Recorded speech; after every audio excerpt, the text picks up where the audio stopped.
नमस्कार दोस्तों, आपका स्वागत है बीएल शर्मा ज्योग्राफी क्लासेज में। आज का अपना विषय है चक्रवात, साइक्लोन। चक्रवात क्या होते हैं, इन्हीं के बारे में अपने को पढ़ना है। देखिए, चक्रवात न्यून वायुदाब के केंद्र होते हैं। सबसे पहले आपको जानना है कि चक्रवात न्यून वायुदाब के केंद्र होते हैं, जहां परिधि से केंद्र की ओर हवाएं चलती हैं। किधर से? परिधि से केंद्र की ओर। जैसे वायुदाब दर्शाने के लिए समदाब रेखाएं बनाई जाती हैं। इन समदाब रेखाओं के बीच में वायुदाब कम होता है और जो परिधि होती है यहाँ उच्च वायुदाब होता है। केंद्र में इसमें होता है न्यून वायुदाब और बाहर होता है उच्च वायुदाब। यह जहाँ पहुँचते हैं वहाँ मौसम में परिवर्तन ला देते हैं, अर्थात चक्रवात जहाँ भी जाएंगे वहाँ का मौसम बदल जाएगा। दोस्तों, चक्रवात दो प्रकार के होते हैं। एक होते हैं शीतोष्णकटिबंधीय चक्रवात और दूसरे होते हैं उष्णकटिबंधीय चक्रवात। सबसे पहले हम पढ़ेंगे शीतोष्णकटिबंधीय चक्रवातों के बारे में। शीतोष्णकटिबंधीय चक्रवातों का विस्तार 30 डिग्री से 65 डिग्री अक्षांशों के बीच दोनों गोलार्धों में पाया जाता है। दोनों गोलार्ध अर्थात नॉर्थ और साउथ, उत्तरी गोलार्ध और दक्षिणी गोलार्ध में पाया जाता है। इन अक्षांशों में पछुआ हवाएं प्रवाहित होती हैं। आप जानते हैं कि पछुआ हवाएं कौन कौन से अक्षांशीय क्षेत्रों में प्रवाहित होती हैं। ये हम हवाओं के बारे में विस्तार से पहले पढ़ चुके हैं। अब हम पढ़ेंगे चक्रवातों की विशेषताएं। चक्रवातों की विशेषताओं में पहला बिंदु आता है चक्रवात के आकार। चक्रवात का आकार। यह चक्रवात गोलाकार, अंडाकार या वी आकार के होते हैं। गोलाकार होते हैं, अंडाकार होते हैं या वी आकार के होते हैं। इनके केंद्र में न्यून वायुदाब और परिधि में उच्च वायुदाब पाया जाता है, जो अभी मैंने आपको बताया है। ये चक्रवातों का आकार 1920 किलोमीटर तथा छोटे चक्रवातों का आकार 1040 किलोमीटर तक होता है। आकार इनका दोस्तों निश्चित नहीं है, ये छोटे भी हो सकते हैं और विशालकाय क्षेत्र पर भी अपना अधिकार स्थापित कर सकते हैं। चक्रवात हमेशा बराबर नहीं होते।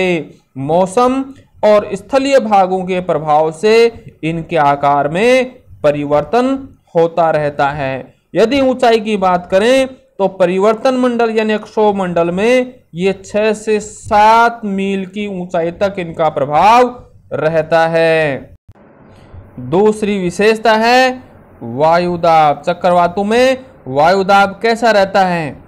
जैसा कि पहले मैंने आपको बताया, चक्रवात के केंद्र में वायुदाब कम पाया जाता है। यह लगभग 996 मिलीबार होता है। परिधि में वायुदाब अधिक पाया जाता है। चक्रवात के केंद्र और परिधि में वायुदाब में 15 से 20 मिलीबार का अंतर पाया जाता है, अर्थात केंद्र में वायुदाब कम होता है, परिधि में वायुदाब अधिक रहता है। यह अंतर वर्ष भर समान नहीं रहता। ग्रीष्म काल की तुलना में शीतकाल में वायुदाब का अंतर अधिक पाया जाता है, अर्थात शीतोष्णकटिबंधीय चक्रवात शीत ऋतु में बहुत अत्यधिक प्रभावशाली हो जाते हैं। हम इसी बात को एक बार पुनः मानचित्र से, डायग्राम से समझ सकते हैं।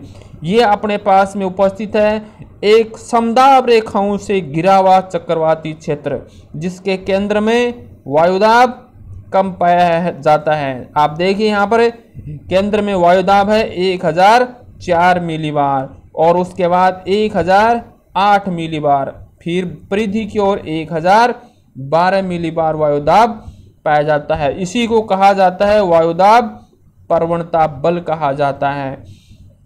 ये चक्रवात जो दर्शाया गया है ये है उत्तरी गोलार्ध का। उत्तरी गोलार्ध में कोरियालिस बल को इसके अंदर दर्शाया गया है। उत्तरी गोलार्ध में घड़ी की सुई के विपरीत प्रवाहित हो रही है इसमें पौने। आप देख रहे हैं कि घड़ी की सुई के विपरीत दिशा में पौने प्रवाहित हो रही हैं। अब इसके बाद तीसरा बिंदु आता है विशेषताओं का, वो है चक्रवात के प्रत्येक भाग में तापमान समान नहीं होता। इसका निर्माण गर्म और ठंडी हवाओं के मिलने से होता है। आप जानते हैं कि चक्रवात बनते हैं ठंडी और गर्म हवाओं के कारण, इसलिए चक्रवात के प्रत्येक भाग में तापमान समान नहीं रहता। अगर हम उत्तरी गोलार्ध के संदर्भ में बात करते हैं तो उत्तरी गोलार्ध में गर्म हवा दक्षिण की ओर अर्थात भूमध्य रेखा की ओर होती है और ठंडी वायु उत्तरी पूर्वी भाग और पश्चिमी भाग में फैली होती है। यही बात हम दक्षिणी गोलार्ध के बारे में बात करते हैं तो दक्षिणी गोलार्ध में चक्रवातों में गर्म हवा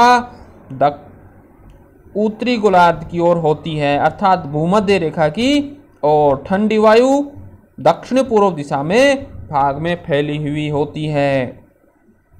इसलिए चक्रवातों में तापमान समान नहीं होता है। चौथा बिंदु आता है इसका वायु संचरण।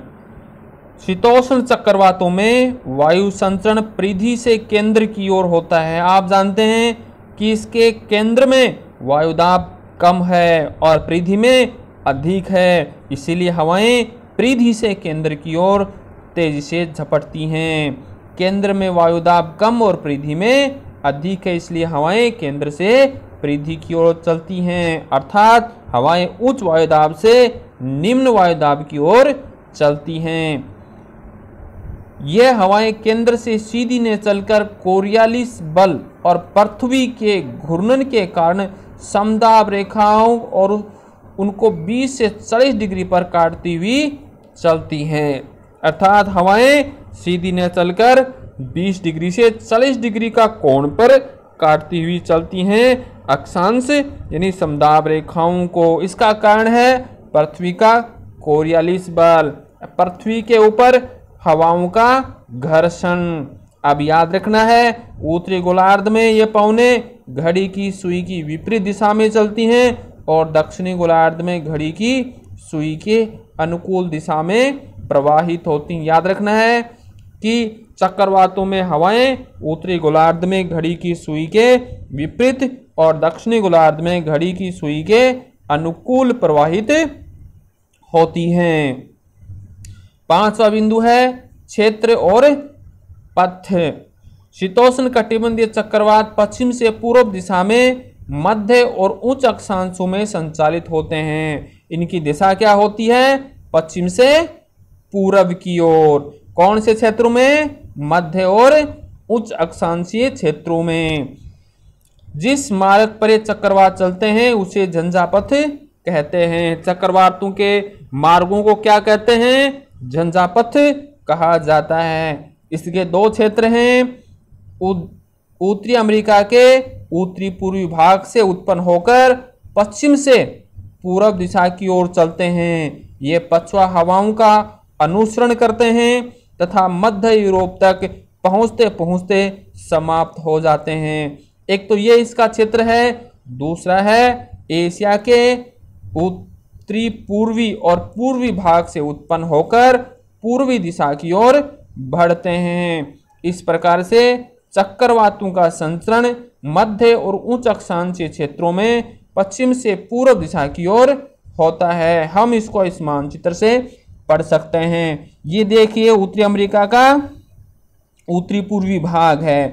इस उत्तरी पूर्वी भाग से अर्थात उत्तरी अटलांटिक महासागर से इनकी दिशा पश्चिम से पूर्व की ओर होती है। इस प्रकार से ये यूरोप महाद्वीप की ओर गमन करते हैं। जब महासागरीय भाग में होते हैं तो इनकी गति तीव्र होती है और स्थलीय भाग में जैसे ही पहुंचते हैं वहां पर इनकी गति में अवरोध आने के कारण इनकी गति क्षीण हो जाती है। पहला क्षेत्र तो इसका। दूसरा जो क्षेत्र आता है एशिया महाद्वीप के उत्तरी और उत्तरी पूर्वी भाग से उत्पन्न होकर ये प्रशांत महासागर में पूर्व की ओर प्रवाहित होते हैं। इस प्रकार से मध्य अक्षांशीय भागों में इन चक्रवातों का संचरण शीत ऋतु में तीव्रता से होता है। इस प्रकार से हम देख सकते हैं ये एशिया महाद्वीप है। एशिया महाद्वीप के उत्तरी पूर्वी भाग में उत्पन्न होते हैं और प्रशांत महासागर से होते हुए उत्तरी अमेरिका के पश्चिमी भागों पर तक ये चक्रवात पहुंचते हैं। अब छठा बिंदु इसका आता है शीतोष्ण चक्रवातों के प्रकार। शीतोष्ण चक्रवात कितने प्रकार के होते हैं? शीतोष्ण चक्रवातों को 3 भागों में विभाजित किया गया है। पहला भाग आता है गतिक चक्रवात। इस चक्रवात का निर्माण शीत ध्रुवीय वायु राशि और उष्ण आर्द्र सागरीय वायु राशि के मिलने से वातावरण द्वारा होता है। ये चक्रवात विस्तृत क्षेत्र पर फैले होते हैं तथा इनके प्रभाव भी व्यापक क्षेत्र पर पड़ता है।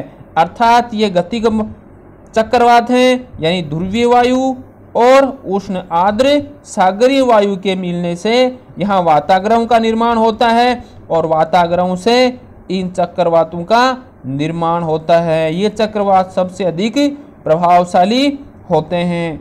अगला जो आता है दूसरा प्रकार तापीय चक्रवात। तापीय चक्रवात शीतोष्ण कटिबंधीय क्षेत्रों में ग्रीष्म ऋतु में महाद्वीपीय उष्मा प्राप्त करके सागरों की तुलना में अधिक गर्म हो जाते हैं, जहां न्यून वायुदाब का क्षेत्र विकसित हो जाता है, जहां बाहर से केंद्र की ओर चलती हैं। इसको बोलते हैं तापीय चक्रवात। तापीय चक्रवातों की उत्पत्ति होती है महाद्वीपीय भागों में उष्मा प्राप्त करके अधिक तापमान बढ़ जाता है और न्यून वायुदाब का क्षेत्र विकसित होता है। इसी कारण से सागरीय भागों से निम्न वायुदाब की ओर हवाएं चलती हैं। तीसरा प्रकार है उपचक्रवात। यह मुख्य चक्रवात के पीछे पीछे चलते हैं, यानी बड़े चक्रवात के पीछे पीछे रहते हैं। जब मुख्य चक्रवात समाप्त हो जाता है तो शीत वाताग्रह गर्म सागरों के ऊपर से गुजरते हैं और जल ग्रहण कर लेते हैं और तटीय क्षेत्रों में वर्षा कर देते हैं। इस प्रकार से चक्रवातों के प्रकार हो गए गतिक चक्रवात, तापीय चक्रवात, उपचक्रवात। तो वीडियो को देखिए, शेयर कीजिए। कोई बात समझ में नहीं आए तो कमेंट बॉक्स में लिखिए। आपके लिए हमेशा तैयार हैं। आपका अपना चैनल ज्योग्राफी का ऑप्शनल ज्योग्राफी चैनल है ये। धन्यवाद।